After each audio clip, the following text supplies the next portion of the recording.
just talking about what's going on. And Hey, what are you guys talking about? you know what I mean? Yeah, Like I could I like totally this. I like that. I love it. Yep. Okay. somebody write that fanfic. So, looking at these three personalities, we know the torture started early in the year. We know they were looking to steal the sword early in the year. What do you think was the final straw? Because we never really get this from Harry's side of it, obviously. But what was the final straw that made them go, room of requirement, everybody now? Oh, Didn't. I don't know. Well, I know Neville hid there first, and the room just kept growing as more and more people came in. Luna disappeared after Christmas. Okay, back So up. the question is, what made Yes, Ginny go in? and that's the question I'm asking. What was the impetus that they like Neville was hiding because he was getting abused all the time. Right. And we know the room kept filling. But nobody seemed to know about this room until this year. So, what was the thing where they said, you know what, let's start inviting people in here? Like, what in your head is that the room will make room, just invite them to live with us? I think it was I don't think it was a flip of the switch. I think it was a like a slow Peter. I think people trickled in. Like, I don't think there was one thing. I think each person had a thing that made them go in. Yeah. Like, they finally decided to go after Gran. That's what put him in there. You know, what put Seamus in, getting beat the crud out of. Yeah, but think about I'm trying to think of what would bring people who were not in the DA, so they didn't know about the room of requirement. Yeah. Stray fourth year Ravenclaw or Hufflepuff who's abused, who tells them go live in the room requirement? Like, it's gonna be one of the I think they came up with a system where it was like, hey, they're really going after this person.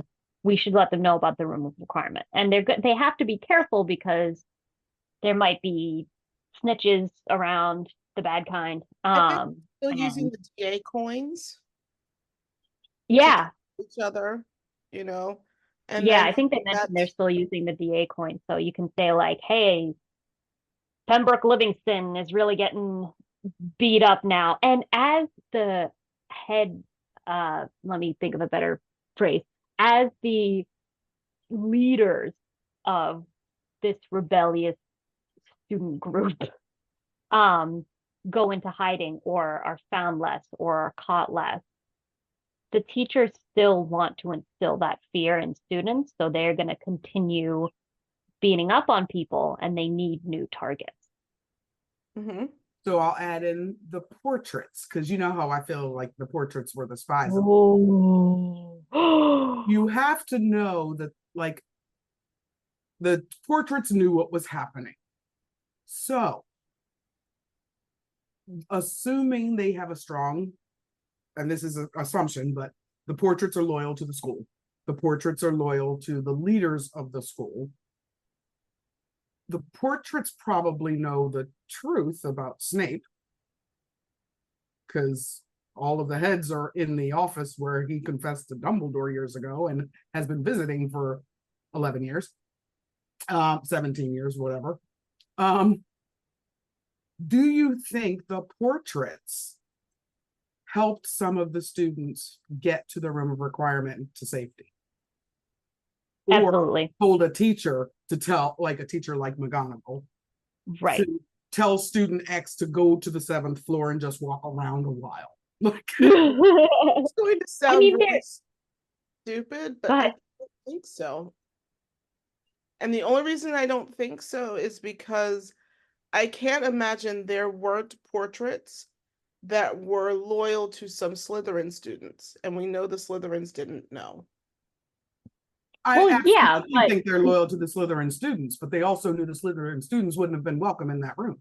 Not all all portraits know about it. And just like with the students, they know who to tell and who not to tell. Like, you're not going to tell Sir Cadogan, hey, there's this safe house, because everyone freaking know. And then He'll be they announced decide, in every portrait. be announced, does anyone need help? Go to the.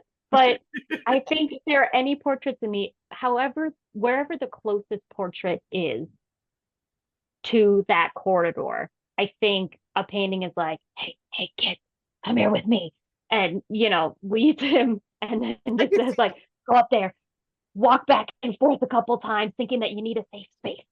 Just trust me. And Right. like, all right, crazy friar over here to walk around. I can see it being a handful of portraits. That makes sense to me. And that's what I'm saying. Yeah. Not like It's every not portrait all in the the portraits. building. Okay. Because even in Dumbledore's office, we know there are different portraits and different personalities. Right. But at some point, we're going to have to discuss those portraits because they do have a lot of Snape. Oh. And for that, we need to discuss that down the road. But back to this one.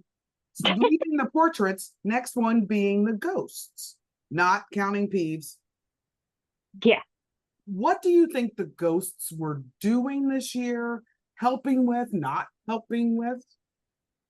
How were their interactions with the students? Because for the most part, they're all there to love and protect the students. Yeah.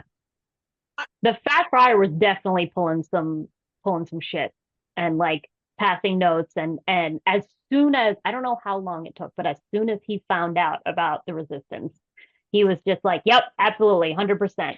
But then I think there are others that went into hiding because they have the ability to do that and just said, nope. Yeah, I think of the head ghost, because I mean there's so many other ghosts, we could do this for days, but the head ghost, Bloody Baron didn't know about what the student. They didn't know where to find the students for the student. Gotcha. Okay.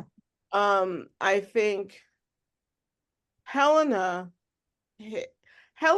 learned enough listening to the students and the gossip that she started hiding. I think she started hiding early, not even just from Harry. That's what I was thinking. Yeah, I think the Fat Friar 1,000%. Like, he was meeting with with Madam Sprout, who could tell things to Neville. Like, he was in it. The Fat Friar was part of the rebellion, and Nearly Headless Nick, I feel like a little bit like Cadogan. Like, I'm not sure we could trust him to keep the secrets. I think Nearly Headless Nick went one of two ways.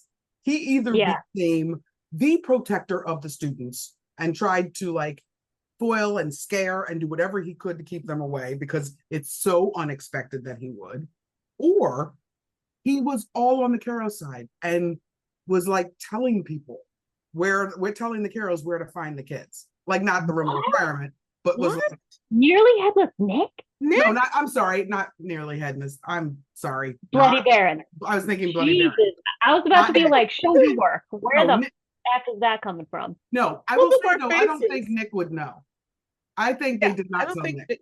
I agree. I think Nick, he couldn't keep the secret. That's why I was saying he's like Cadogan.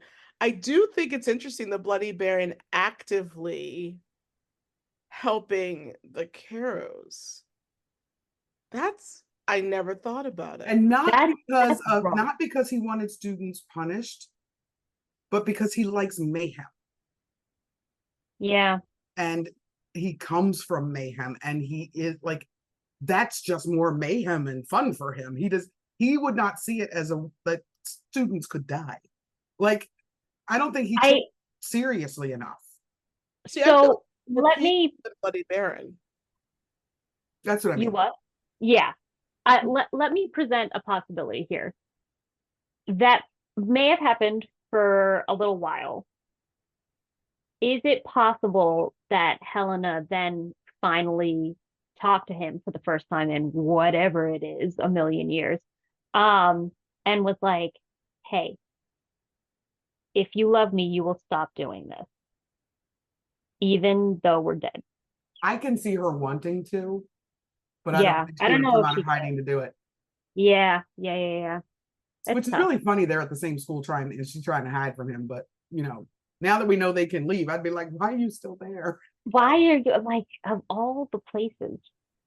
Anyways. Yeah. But with him, no matter where she went, he would follow. Yeah. So she might as well stay where she feels she has backup. There's other ghosts to interfere. So here's the last lob I'm throwing, and I have no thoughts on this whatsoever. So I'm waiting to hear what I'm you say. scared. And that is Peeves, 7th year. Peeves loves mayhem, but he's, I don't know. Maybe it's the Hufflepuff in me. I just want him to be like that. He can't be that bad. I mean, come on. Like when it comes down to it, he. So, for example, Umbridge. Umbridge is at the school. He's causing mayhem. He is feeding into the mayhem for her to the point that McGonagall is helping him do it. Mm-hmm. I think he would be on the side of the students. He may not always be helpful because he's very chaotic, and there are definitely, like, it's not necessarily focused energy. He just likes creating chaos, but I don't think he's going to be actively against the students because he was created by the students. He was created by their hormones and their, angst, and that connection is still going to be there. See, that's what I was going to go with too. That I think because he was created by students, he was on the student side. But I do think both of these things happened. I think he saw a student go into the room and require me like, yes, student sir, I will stand guard to make sure. But he says it loud enough to bring up way too much attention to the corridor. And then they all have to like quickly run in and let the door shut before trouble happens. Yeah. But at the same time, I think he also had moments where it was like, I will go distract them in the other corridor while you guys hide. And he runs off and like make sure 70 toilets are overflowing. Like, I feel like Peeves was on their side, but there were days that they questioned it. I think they could not be that overt. I think it had, like, remember when technically Peeves saved Harry from detention with Snape, but it's because Sir Nicholas was like, hey, there's a really fancy cabinet over here. It'd be kind of fun to smash it up. I think the students had to play it like that. And I was going to say, listening to the two of you, I have now decided in my head, Peeves, Chaos Peeves, as we'll call him, probably interrupted the Caros and the various punishments, but it was by mistake. Not because he was on the student side so much as he saw chaos and he wanted to join in, so he started throwing water balloons, which interrupted the punishment for the student, but really not the purpose of him joining. Like, his purpose was just to cause more chaos. I also think, and this is my headcanon, somehow, some way, they made sure Peeves was not around when they went to the room of requirements. There's no way they could have let that poltergeist know about this room. 100%. Very, 100%. Very true. I mean, he would have ratted that. Oh shoot, that would have been like day one. Yeah. You were so overwhelmed by even the concept.